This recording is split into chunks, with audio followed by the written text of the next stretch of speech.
Hi hello నమస్తే welcome to the common man library. So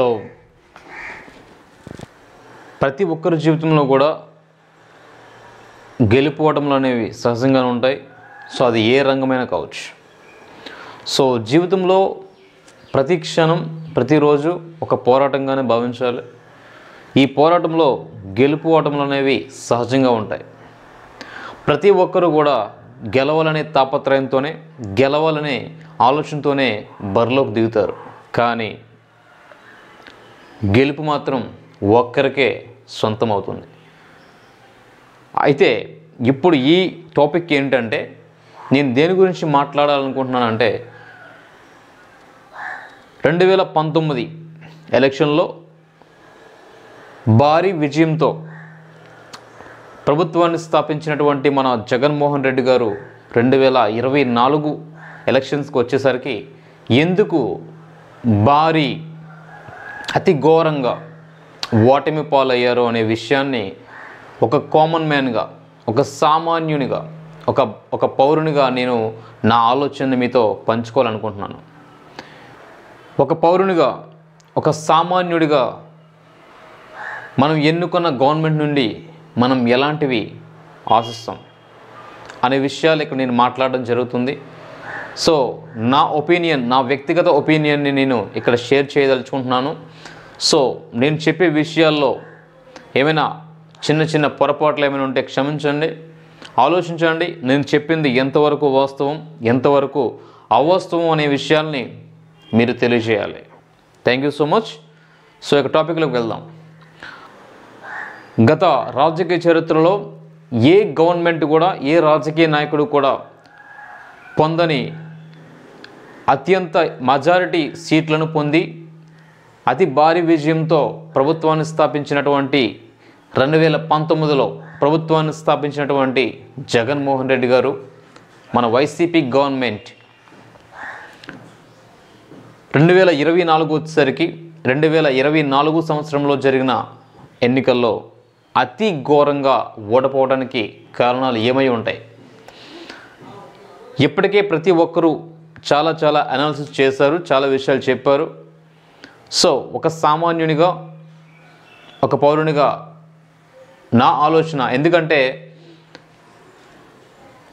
Jaganmohan Reddy గారికి వీలైనంత వరకు అతని ఆలోచన తగ్గట్టుగా, సో అతని స్థాయి శక్తుల పరిపాలన చేయడం జరిగింది. సో అందులో ఇతను ఎన్నుకున్న పొరపాట్లు, ఇతను చేసినటువంటి పొరపాట్లు ఏమిటి నేను మీకు చెప్పదలుచుకుంటున్నా. సో ఈ పొరపాట్లను కనుక ఒక జగన్మోహన్ రెడ్డి గారే కాకుండా ఏ రాజకీయ పార్టీ అయినా సరే ఈ పొరపాట్లని చేయకూడదు. చేస్తే ఎలాంటి గతే పడుతుంది ఎవరికైనా, ప్రస్తుతం ఉన్న గవర్నమెంట్కైనా సరే అని చెప్పడం నా ఉద్దేశం. సో 2019 ఎలక్షన్లో 151 స్థానాలు సాధించి గత చరిత్రలో ఎప్పుడు ఏ రాజకీయ పార్టీ పొందని భారీ విజయాన్ని పొందిన మన వైసీపీ గవర్నమెంట్ గెలవడానికి ఒకే ఒక కారణం ఏమిటంటే నవరత్నాలు, ఎలక్షన్ మేనిఫెస్టో నవరత్నాలు అనేటువంటి ఒక కొత్త కాన్సెప్ట్. అంటే సంక్షేమ పథకాలని ప్రజల్లోకి తీసుకువెళ్తూ ఆ సంక్షేమ పథకాల సహాయంతో భారీ విజయాన్ని పొందడం జరిగింది. ఇక్కడ నేను ఒక 10 అంశాలను నేను మీకు చెప్పాలనుకుంటున్నాను. సో ఈ 10 అంశాల్లో ఏవి వాస్తవం, ఏది అవాస్తవం అనేది మీరే డిసైడ్ అవ్వండి. సో ముందుగా జగన్మోహన్ రెడ్డి గారు అతి ఘోరంగా ఓడిపోవడానికి ముఖ్య కారణం ఏమిటంటే, ప్రజలతో గెలిచిన తర్వాత, అధికారాన్ని పొందిన తర్వాత జగన్మోహన్ రెడ్డి గారు ప్రజలతో మమేకం అవ్వటం మర్చిపోయారు. సో ప్రజలకి కాంటాక్ట్లో లేరు. అంటే నా ఉద్దేశం, ప్రజలకి నిరంతరం అందుబాటులో ఉండాలి. అలా అందుబాటులో లేకపోవడం వలన ప్రజలు జగన్మోహన్ రెడ్డి గారిని సరిగా అర్థం చేసుకోలేకపోయారేమో అని నా ఉద్దేశం. అంటే ఒకసారి చూడండి, 2019 ఎలక్షన్స్కి ముందు జగన్మోహన్ రెడ్డి గారు రాష్ట్రమంతా కూడా పాదయాత్ర చేసి ప్రజలకి చేరువయ్యే ప్రయత్నం చేశారు. సో అప్పుడు ప్రజలు ఏమని అర్థం చేసుకున్నారంటే, ఖచ్చితంగా గెలిచిన తర్వాత కూడా జగన్మోహన్ రెడ్డి గారు మాతో ఇలాగే ఉంటారు, ప్రతి క్షణం ప్రతిరోజు మాకు అందుబాటులో ఉంటారు అనే ఒక ఆశతో భారీ విజయాన్ని ఇవ్వడం జరిగింది 2019లో. కమింగ్ టు ఆఫ్టర్ విన్నింగ్ 2019 ఎలక్షన్స్లో గెలిచిన తర్వాత జగన్మోహన్ రెడ్డి గారు కేవలం తాడేపల్లి ప్యాలెస్లో కూర్చొని ప్రజలకి ఏవైతే సంక్షేమ పథకాలు అందించాలో అవి మాత్రమే బటన్ నొక్కడం ద్వారా అవి మాత్రమే పంపించేవారు. అంతకు మించి ప్రజలతో మమేకమయ్యే కార్యక్రమాలు ఏవి కూడా చేయలే. సో ప్రజలకి ఎప్పటికప్పుడు అందుబాటులో ఉండే ప్రయత్నం చేయాలి, అలా చేయలే. ఫస్ట్ మిస్టేక్ గుర్తుపెట్టుకోండి. సో నిరంతరం ప్రజలకి అందుబాటులో ఉండాలి.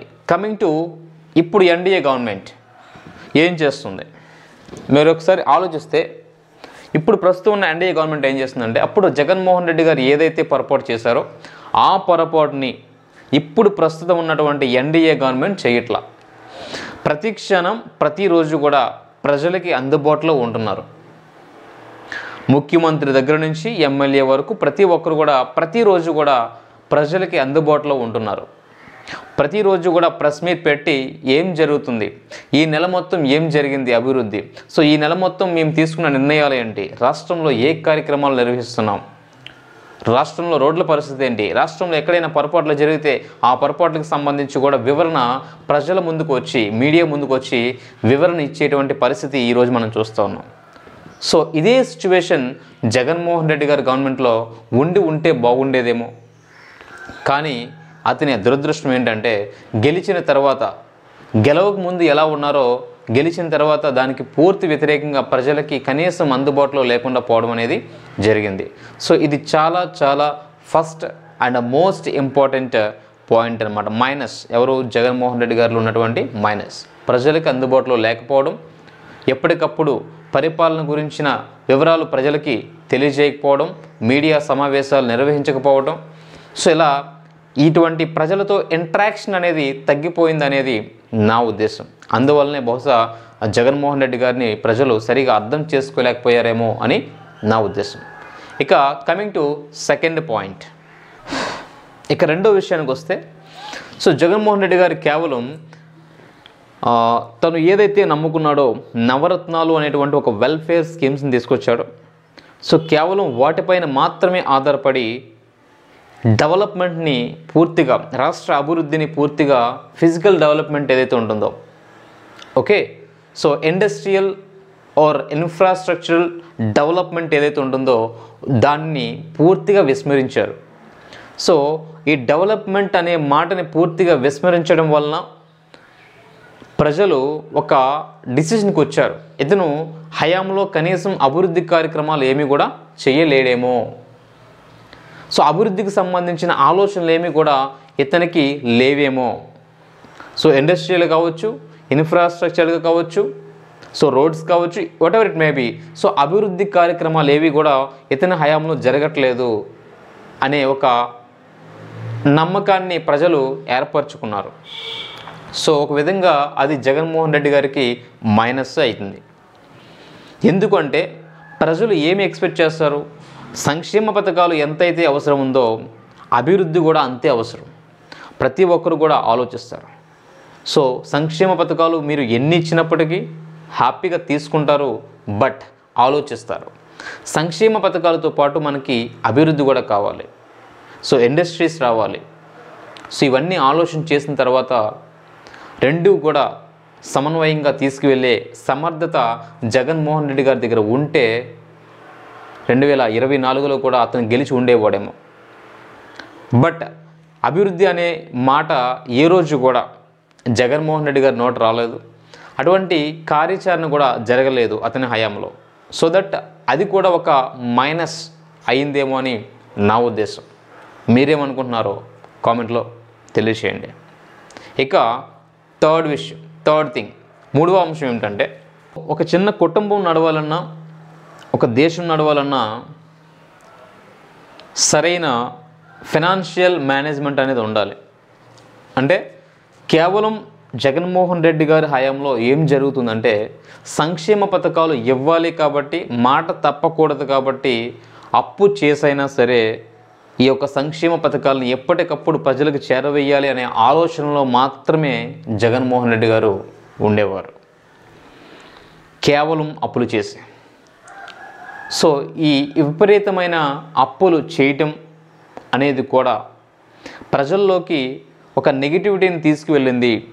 అంటే ఇతను సంపద సృష్టించే ఆలోచనలు ఏమీ కూడా చేయట్లేదు, కేవలం అప్పుల మీద మాత్రమే ఆధారపడి రాష్ట్రాన్ని పరిపాలిస్తున్నాడు అనే విషయాన్ని ప్రజలు అర్థం చేసుకొని, సో అదొక పాయింట్గా తీసుకొని ఇతను అభివృద్ధి పరంగా కానీ లేదా ఏదైనా ఇండస్ట్రీస్ని, ఇన్వెస్టర్స్ని తీసుకొచ్చి సంపద సృష్టించే ఆలోచనలు ఏమి కూడా చెయ్యట్లేదు అనే ఒక నెగిటివ్ థాట్తో 2024లో జగన్మోహన్ రెడ్డి గారిని అతి ఘోరంగా ఓడించే ప్రయత్నం చేశారు. ఇది కూడా జగన్మోహన్ రెడ్డి గారు ఓడిపోవడానికి ఒక కారణమని నా ఉద్దేశం. సో ఇప్పుడు చూసుకుంటే, ప్రస్తుత ఎన్డీఏ గవర్నమెంట్ చూసుకుంటే సంక్షేమ పథకాలుతో పాటుగా సో అభివృద్ధి కార్యక్రమాలకి పెద్దపీట వేయటం జరుగుతుంది. ఇండస్ట్రియల్ డెవలప్మెంట్ కావచ్చు, ఇన్ఫ్రాస్ట్రక్చరల్ డెవలప్మెంట్ కావచ్చు, సో ఇన్వెస్టర్స్ని రాష్ట్రానికి తీసుకువచ్చే కార్యక్రమాలు కావచ్చు, ఇలాంటి కార్యక్రమాలపైన ఎక్కువ దృష్టిని సాధిస్తుంది ప్రస్తుత ఎన్డీఏ గవర్నమెంట్. సో ఇక్కడ రాష్ట్రానికి అప్పులు చేసి, విపరీతమైన అప్పులు చేసి సంక్షేమ పథకాలు ఇచ్చే కంటే కూడా ప్రజలకి వాస్తవాన్ని తెలియజేస్తూ, ప్రజలకు ఇచ్చిన హామీల్ని నెరవేరుస్తూ, రానున్న కాలంలో సంపద సృష్టిస్తూ సంక్షేమ పథకాలు అమలు చేద్దాం అనే ఆలోచనలతో ప్రస్తుత ఎన్డీఏ గవర్నమెంట్ వర్క్ చేస్తూ ఉంది. సో ఇండస్ట్రియల్గా, ఇన్ఫ్రాస్ట్రక్చరల్ డెవలప్మెంట్ పరంగా కావచ్చు, ఇన్వెస్టర్స్ని తీసుకొచ్చే పనిలో కావచ్చు, ప్రతి ఒక్కరు కూడా కలిసి కృషి చేస్తూ ఉన్నారు. అటు చంద్రబాబు గారు కావచ్చు, లోకేష్ గారు కావచ్చు, మిగతా మినిస్టర్స్ కావచ్చు, పవన్ కళ్యాణ్ గారు కావచ్చు, అందరూ కూడా ఒక సమిష్టిగా ఏర్పడి ప్రస్తుతం అప్పుల బారి నుంచి రాష్ట్రాన్ని ఎలా సేవ్ చేయాలి అని ఆలోచన చేస్తూ, సంక్షేమ పథకాల కంటే కూడా అభివృద్ధి ఇంపార్టెంట్ అని ఒక ఉద్దేశంతో ప్రస్తుత ఎన్డీఏ గవర్నమెంట్ పనిచేస్తుంది. బట్ గత వైసీపీ గవర్నమెంట్ కేవలం సంక్షేమ పథకాలకు మాత్రమే పెద్దపీట వేయడం వలన అదొక మైనస్ అవటం అనేది జరిగింది. ఇది నా ఉద్దేశం మాత్రమే. ఇది థర్డ్ థింగ్. నాలుగవ అంశం, వైసీపీ గవర్నమెంట్ ఎందుకు ఓటమి చెందింది. నాలుగవ అంశం ఏమిటంటే, ప్రజాప్రతినిధులు ప్రతి ఒక్కరికి ఆదర్శంగా ఉండాలి. ప్రజాప్రతినిధుల్ని ఎందుకు ఎన్నుకుంటారు, వాళ్ళు మాట్లాడే భాష, వాళ్ళు ప్రవర్తించే తీరు, ప్రతి ఒక్కరు కూడా రాష్ట్రమంతా కూడా వాళ్ళని అబ్జర్వ్ చేస్తూ ఉంటుంది. సో వైసీపీ గవర్నమెంట్లో బహుశా ఇది జగన్మోహన్ రెడ్డి గారి దురదృష్టం అనుకున్నాం. జగన్మోహన్ రెడ్డి గారి దురదృష్టమే అని చెప్పాలి. ఎందుకంటే జగన్మోహన్ రెడ్డి గారి కాబినెట్లో ఉన్న ప్రతి ఒక్కరూ, ఆల్మోస్ట్ ఆల్ 90% మంత్రులందరూ కూడా వాళ్ళ నోట నుండి వచ్చే భాష చాలా దారుణంగా ఉండేది. వ్యక్తిగతంగా దూషణలు చేసేవారు, వ్యక్తిగతంగా టార్గెట్ చేస్తూ దూషించడం అనేది ప్రతి ఒక్కరు కూడా, రాష్ట్ర ప్రజానికం అందరూ కూడా అబ్జర్వ్ చేస్తూ ఉండేవారు. వాళ్ళు మాట్లాడే భాష విపరీతమైన బూతులు. సో ఆ బూతులు కేవలం ప్రతి క్యాబినెట్లో ఉన్న ప్రతి వ్యక్తి కూడా, ప్రతి మినిస్టర్ కూడా ఆ శాఖకు సంబంధించిన ఇన్ఫర్మేషన్ చెప్పకపోగా అంటే ఆ శాఖ గురించి మాట్లాడకపోవడం పోగా, విపరీతమైన ఎవరైతే అపోజిషన్లో ఉన్నారో మిగతా పార్టీలు ఏవైతే ఉన్నాయో ఆ అధ్యక్షులతో సహా ప్రతి ఒక్కరిని కూడా వ్యక్తిగతంగా దూషించే కార్యక్రమాలు ఎక్కువగా చాలా విపరీతంగా చేసేవాళ్ళు. కావాలంటే ఇక్కడ క్లిప్స్ పెడతాను నేను, చూడండి. సో వ్యక్తిగతంగా ఇలా దూషణలు చేయడం అనేది ప్రతి ఒక్కరు చూస్తారు. ఈరోజు సోషల్ మీడియాలో ఏం జరిగినా ఎప్పటికప్పుడు ప్రతి క్షణం కూడా కళ్ళ ముందు కనిపిస్తుంది, ప్రతి క్షణం కూడా తెలిసిపోతుంది. సో ఎవరు క్యాబినెట్లో ఎలాంటి భాష మాట్లాడుతున్నారు, ఏ మంత్రి ఎలా వర్క్ చేస్తున్నాడు, ఏ వ్యక్తి లేదా ఏ ఎమ్మెల్యే ఎలాంటి భాష వాడుతున్నాడు, ఎవరిని ఎలా విమర్శిస్తున్నారు. విమర్శించడం అనేది సహజం, కానీ ఎలా విమర్శిస్తున్నాడు, ఎలాంటి భాష వాడుతున్నాడు అనే విషయాన్ని కూడా రాష్ట్రం అంతా గమనించింది. మీరు చూస్తే డిఫరెన్స్ చూస్తే గత వైసీపీ గవర్నమెంట్లో ఎంత విపరీతంగా బూతులు తిట్టే మంత్రులు, బూతులు తిట్టే ఎమ్మెల్యేలు ఉండేవారో ఇప్పుడు ఉన్న ప్రతి ఒక్కరు కూడా, ఇప్పుడు ప్రస్తుతం ఎన్డీఏ గవర్నమెంట్లో ఉన్న ప్రతి ఒక్క ఎమ్మెల్యే కావచ్చు, ప్రతి ఒక్క మినిస్టర్ కావచ్చు, ప్రతి క్యాబినెట్లో ఉన్న ఎవ్రీవన్, వాళ్ళు మాట్లాడే భాష చాలా సరళంగా ఉంటుంది, చాలా ఉపయోగకరంగా, అంటే ఎటువంటి మిస్టేక్స్ లేకుండా, బూతులు లేకుండా చాలా చక్కగా మాట్లాడుతున్నారు. బహుశా అది ఈ వైసీపీ గవర్నమెంట్కి జరిగినటువంటి మైనసే.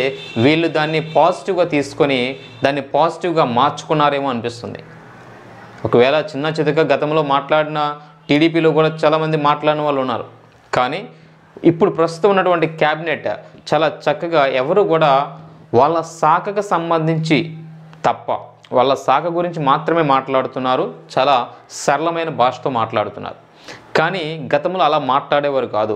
వాళ్ళ శాఖ గురించి మాట్లాడడం మానేసి రాష్ట్రానికి వాళ్ళ శాఖ తరపున వాళ్ళు ఏం చేస్తున్నారో కృషి, దాని గురించి చెప్పడం మానేసి ఎవరైతే ప్రభుత్వాన్ని లేదా అధికార ప్రభుత్వాన్ని ప్రశ్నిస్తున్నారో, అడుగుతున్నారో వాళ్ళని వ్యక్తిగతంగా దూషించడం మొదలుపెట్టారు. కేవలం అదే పనిగా పెట్టుకున్నారు మినిస్టర్స్ అందరూ కూడా, క్యాబినెట్ మొత్తం కూడా. సో అది చాలా చాలా చాలా పెద్ద మైనస్ అయింది జగన్మోహన్ రెడ్డి గారికి. దయచేసి ఇప్పటికైనా వైసీపీ పార్టీలో ఉండే ఎమ్మెల్యేలు కావచ్చు, లేదా మిగతా గతంలో మంత్రులుగా వర్క్ చేసిన ప్రతి ఒక్కరిని కూడా ఒకసారి వాళ్ళ భాషను మార్చుకోమని జగన్మోహన్ రెడ్డి గారు సలహా ఇస్తే నెక్స్ట్ టైం ఏదైనా అవకాశం ఉంటుందేమో అని నా ఉద్దేశం.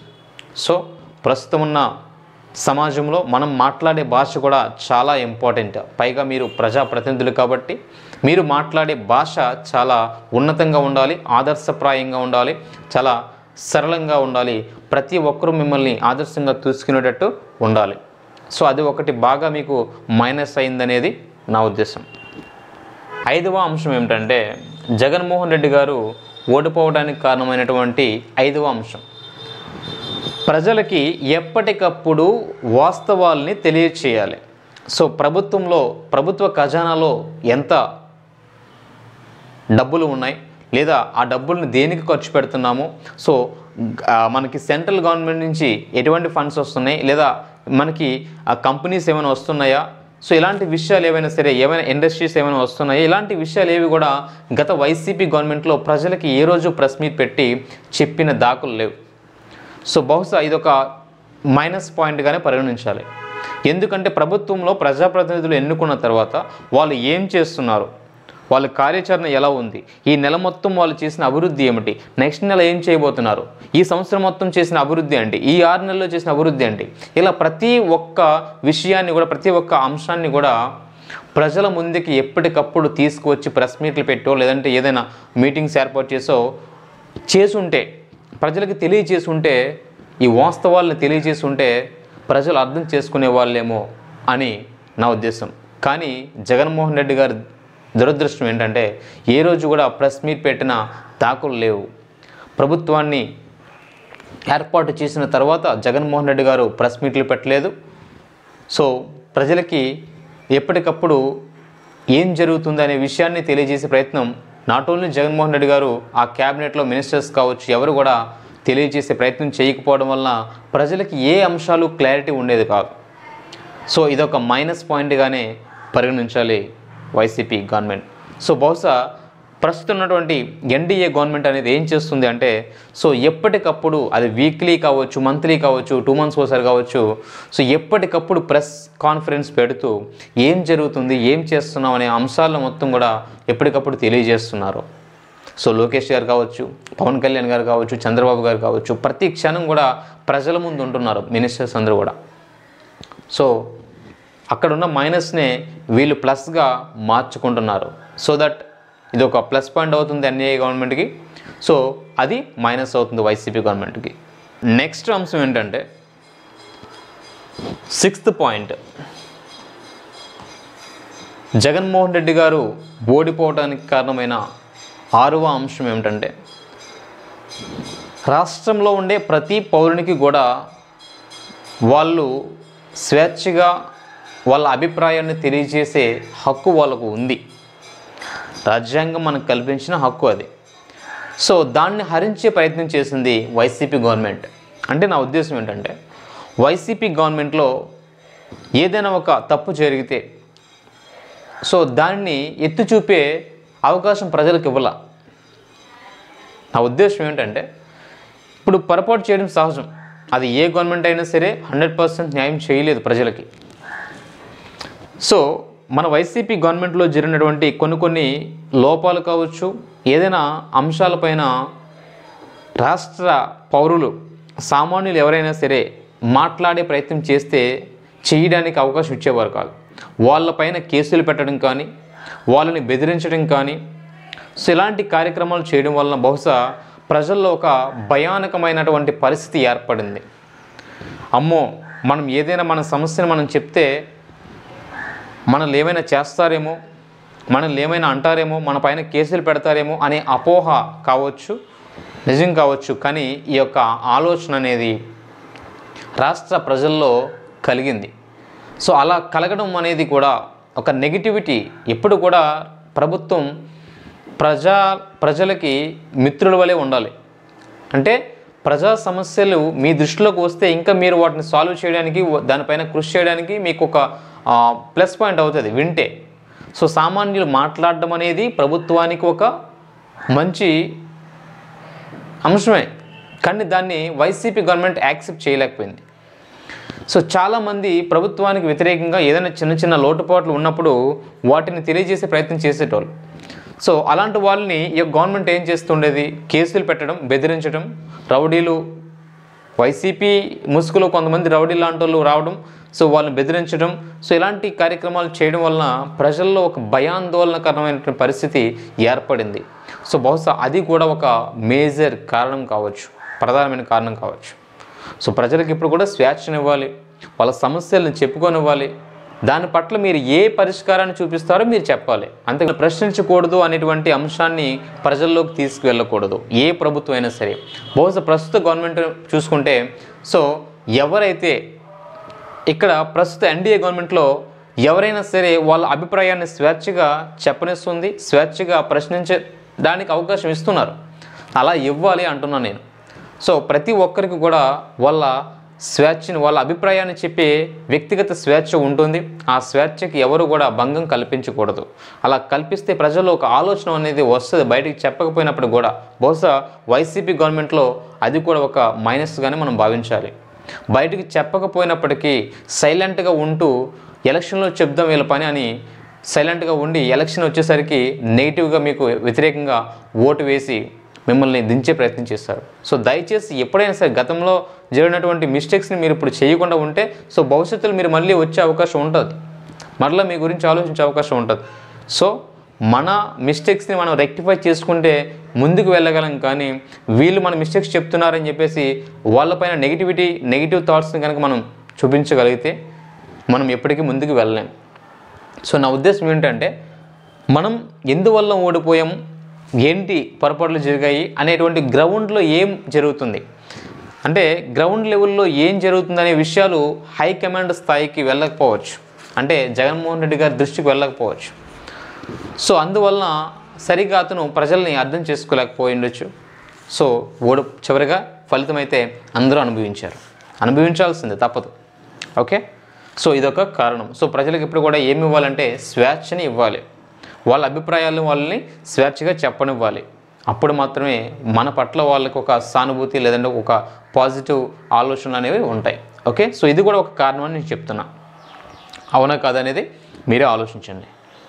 ఇక నెక్స్ట్ 7వ అంశం ఏమిటంటే చూసుకుంటే ఉద్యోగస్తులు, ప్రభుత్వ ఉద్యోగస్తులు, అలాగే నిరుద్యోగులు. సో వీళ్ళిద్దరూ కూడా వైసీపీ గవర్నమెంట్కి పూర్తి వ్యతిరేకమైపోయారు. ఉద్యోగులైతే వాళ్ళ ట్రాన్స్ఫర్స్ కావచ్చు, సకాలంలో జీతాలు పడకపోవడం కావచ్చు, సో వాళ్ళ పని విషయంలో కావచ్చు, సో ఇలా రకరకాలుగా చూసుకుంటే ఉద్యోగస్తులు కూడా చాలా నిరాశ చెందారు మన వైసీపీ గవర్నమెంట్లో.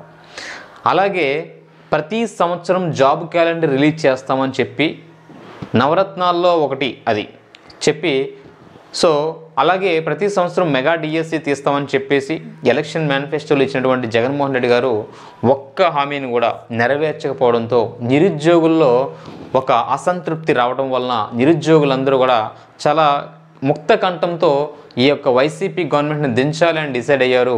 అన్నట్లుగానే దించేశారు. సో కాబట్టి ఈ నిరుద్యోగులు, ఉద్యోగులు కూడా ఈ వైసీపీ ప్రభుత్వం కూలిపోవడానికి ఒక ప్రధాన కారణం అనే విషయాన్ని మనం గమనించుకోవాలి. సో అలాగే ఇప్పుడు ప్రస్తుతం ఉన్నటువంటి ఎన్డీఏ గవర్నమెంట్ అలాంటి మిస్టేకే చేస్తే కనుక సో ఈ ఎన్డీఏ గవర్నమెంట్ని కూడా క్షమించే ప్రసక్తి లేదు.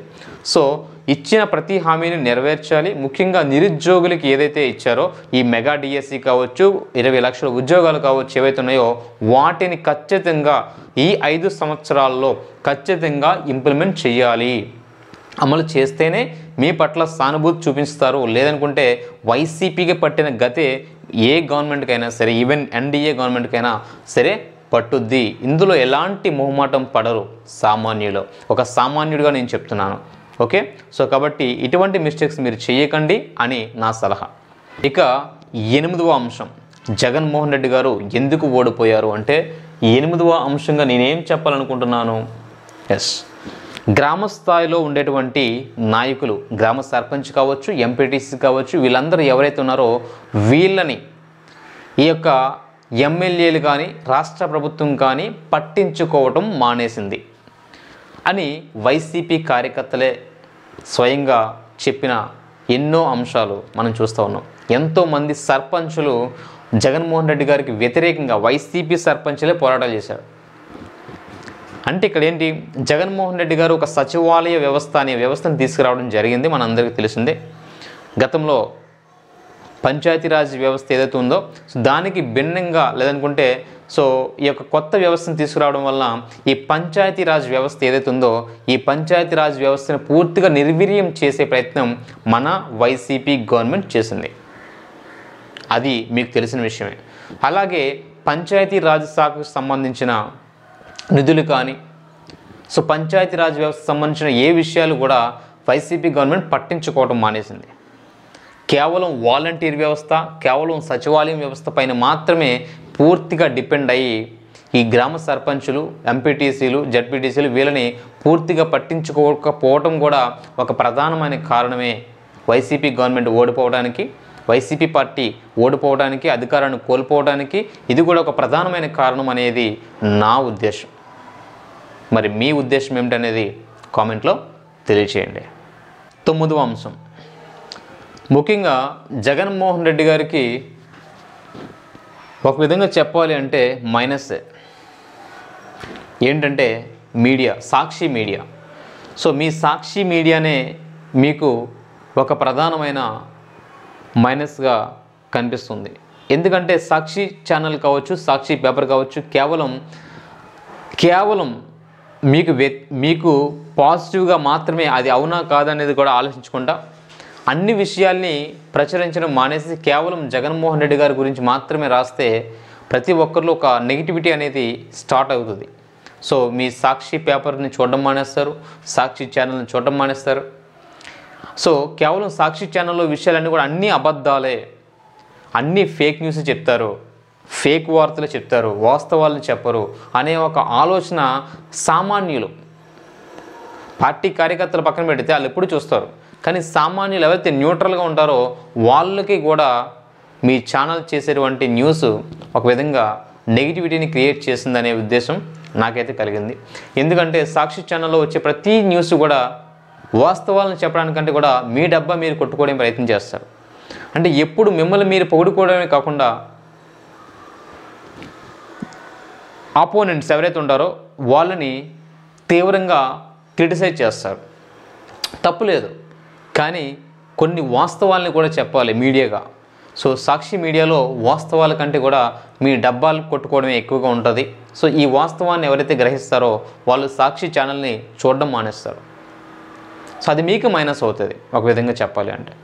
సో సాక్షి ఛానల్ కూడా, సాక్షి మీడియా కూడా జగన్మోహన్ రెడ్డి గారి ఓటమిలో ఒక భాగము అని నా ఉద్దేశం. ఓకే, సో ఇలా చూసుకుంటే 9 కారణాలు, నవరత్నాలు అని ఏవైతే స్కీమ్తో జగన్మోహన్ రెడ్డి గారు 2019లో గెలిచారో అదే 9 కారణాలతో, అదే నవరత్నాలు, అదే 9 కారణాల వలన ప్రజలకి జగన్మోహన్ రెడ్డి గారు దూరం అయ్యారు అనేది నా ఉద్దేశం. సో ఇక్కడ మనం కూలంకషంగా చూసుకుంటే ఒకసారి కనుక సింపుల్గా మళ్ళీ చెప్తున్నాను.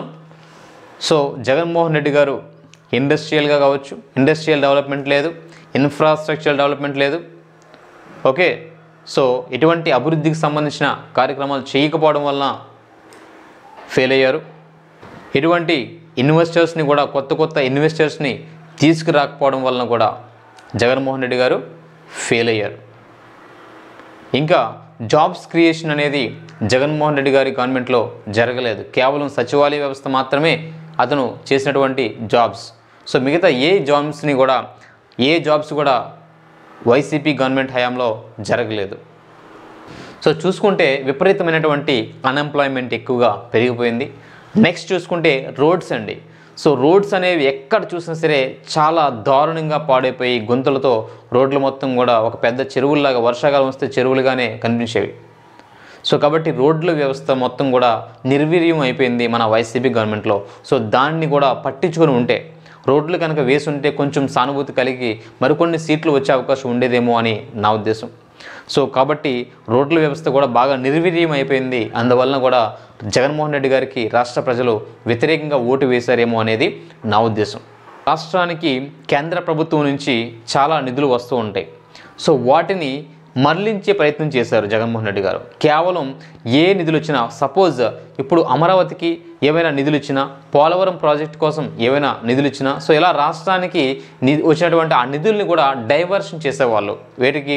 పథకాలకి. కేవలం సంక్షేమ పథకాలు ఇవ్వడానికి మాత్రమే ప్రయత్నం చేశారు. కానీ అమరావతి నిర్మించడం కానీ, రాజధాని నిర్మించే ప్రయత్నం కానీ, లేదా పోలవరం పూర్తి చేసే ప్రయత్నం కానీ ఇలాంటివి ఏమి కూడా చేయకపోవడం, ఆ యొక్క ఫండ్స్ని డైవర్ట్ చేయడం అనేది కూడా ఒక పెద్ద మైనస్గానే చెప్పవచ్చు.